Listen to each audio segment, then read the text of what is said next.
Welcome to Kaleidoscope, our 151st show, by the way, where we are positive, daring, different, and a little dramatic.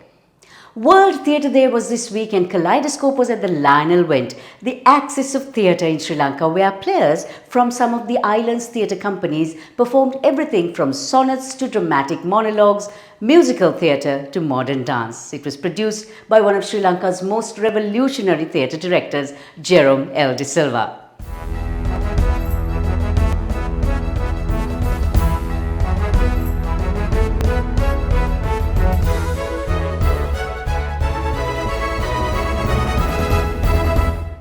A massive thank you to our great partners, Skills for Inclusive Growth and Australian Aid, Srilanka Life, CDB, The Daily Morning, and Made by Her.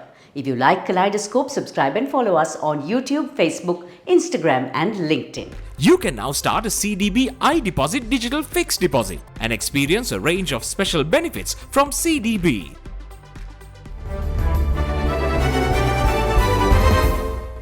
Looking back at the week that was on CDB Snapshot. A tough IMF ask. Sri Lanka looks at restructuring debt of $17 billion between 2023 and 2027. Sri Lanka will receive $660 million annually between 2023 and 2026 and $329 million in 2027 from the IMF.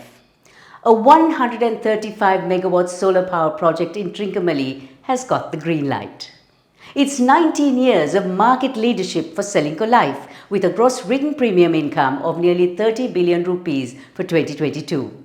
South Africa sets the world record for the highest successful run chase in T20 history. In a wild encounter in South Korea, a zebra breaks out of a zoo and tours the busy city of Seoul. And it's official, The Weeknd is named the most popular musician on the planet.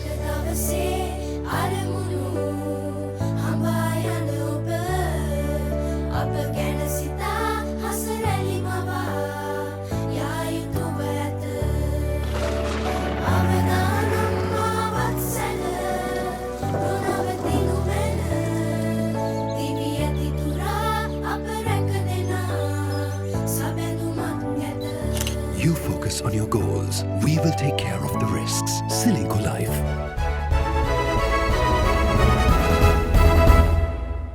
Welcome to Srilanka Life News Capsule. For the second consecutive month, exports declined by 8% to $1 billion in February, while cumulative earnings dipped 9.68% to $1.98 billion year on year.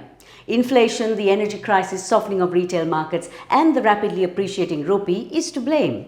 I had a chat with the newly appointed president of the National Chamber of Exporters, Jayantha Karunaratne, to check out exporter sentiment. What is the exporter sentiment after Sri Lanka got the IMF bailout? We as exporters, or maybe all the exporters and importers, it was a positive sentiment because we went through a lot of hardship during the last year. Since maybe from April last year, we had many problems. We could not import our things, we could not open LCs, we were not getting our terms for imports, and also we were treated as a country bankrupt. So the feeling we got is very positive. So globally, when you look at it, what are your export markets looking like? Most of the tea markets, I can talk about tea, they all going through bad period. Most of the countries, they are all looking for better quality, maybe more value product at a lower price. So we have to work hard to meet the buyer's expectation. So it's hard for exporters because our cost of production should go down a lot. So for us to bring it down, our material costs, our cost of borrowings, and all other expenses like electricity and everything should go down for us to be competitive in the international market. The volatility of the rupee, how is that impacting the exporter?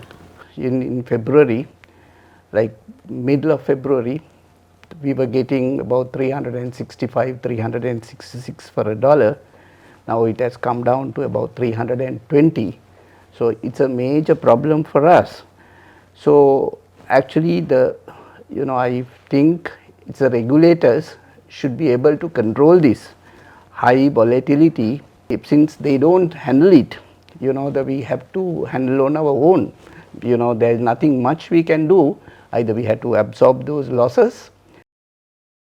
And now let's take a look at the markets. The stock market remained bearish this week despite macro positivity.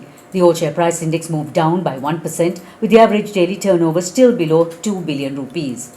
WTI oil rose above $73 a barrel as Kurdistan halted crude oil exports and the US banking system seemed stable for the moment. Gold prices increased by over 8% and remained at above $1,950 per ounce. Let's check out some fun facts to celebrate World Water Day, which was last week. While water covers 2/3 of the planet, only 1% is drinkable. Water is a natural insulator regulating the Earth's temperature, and a person can live without water for 1 week. 66% of the human body is water and 97% of water is in the sea. The saltiest water on Earth is found in Antarctica in the Don Juan Pond. Art transcends all boundaries, and when Kaleidoscope visited the Barefoot Gallery, artist Ruan Prasanga was exhibiting his collection, Humanity. Using multiple methods of communicating human feelings, his mixed media works and granite carvings are all about opening out emotions and drawing the human spirit into the conversation. The exhibition is open until the 15th of April. Park Street Gourmet goes festive this Aurudu with a uniquely beautiful gift option, a colourful Palmyra box filled with Aurudu sweetmeats, ideal as a gift or even for yourself. Happy Aurudu! Up next on S4IG Let's Talk, capping off our International Women's Month specials, is empathy expert, best-selling author, CEO and podcaster Mimi Nickling.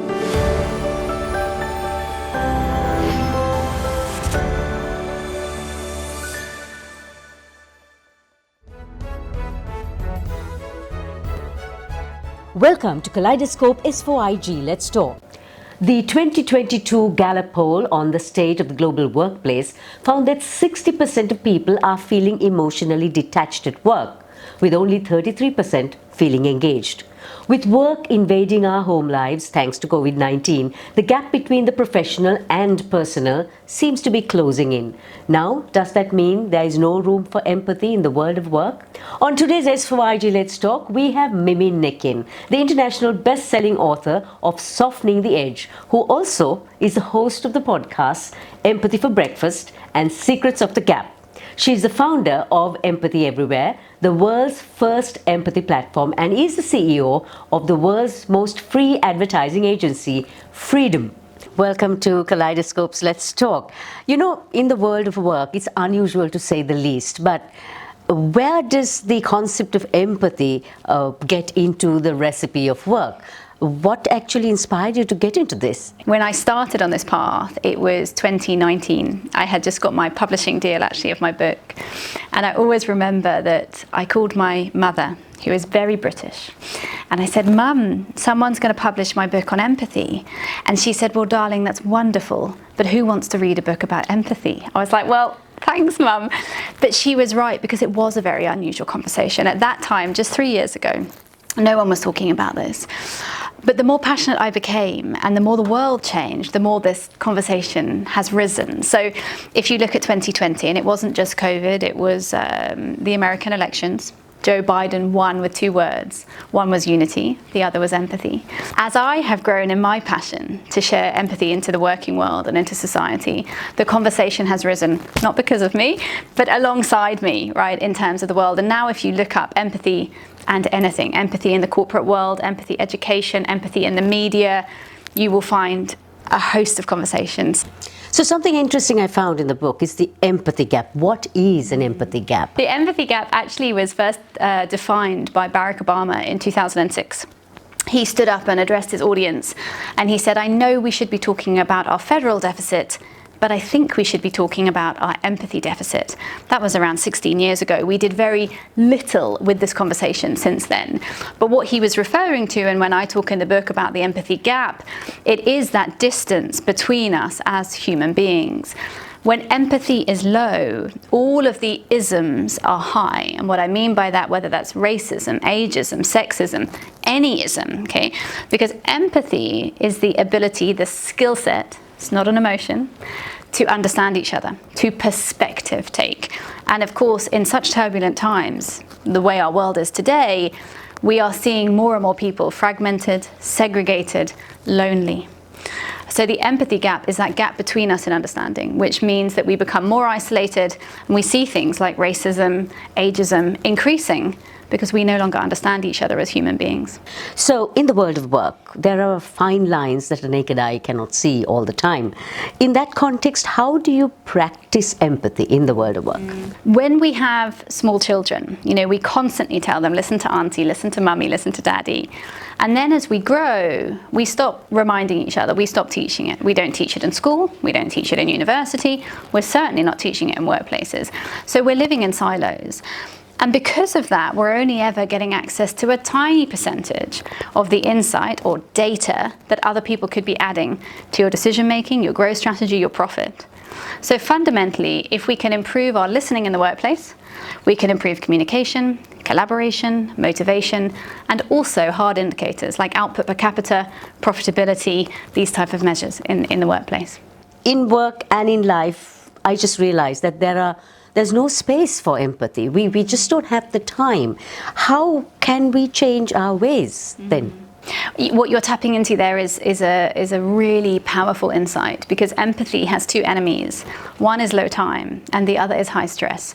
And as you touched on there, that is the way of the world. We're all stressed and we're all low on time. Fundamentally, we're talking about intention. To listen just involves taking a moment to listen. There are skill sets that we can use to aid that. For example, eye contact. When you make eye contact with someone, the person feels that they're listening. They share more insight. They share more data, body language, how you sit and absorb communication with people, how you address people around a boardroom table. I don't have time in a 45-minute keynote to empathize with every person, but I do make an intentional shift in my body language, in the way I communicate, to adapt what I say and how I say to the audience that needs to receive it. Mimi, I just hope your message goes out loud and clear to everyone, really, all of humanity. This world would be a better place.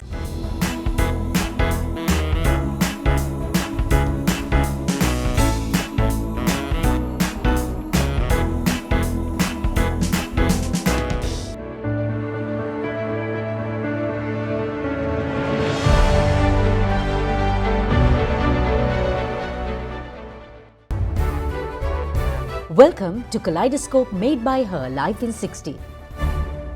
She's all about embracing the natural, the earthy, and the contemporary aesthetic. Shania Fernando founded Isla, a brand that is all about self-sustenance, loyal to local, female empowerment, fair trade, and sustainability with an artisan flair.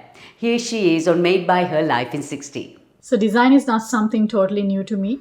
I have a bachelor's degree in interior architecture and worked in the industry for about 6 odd years.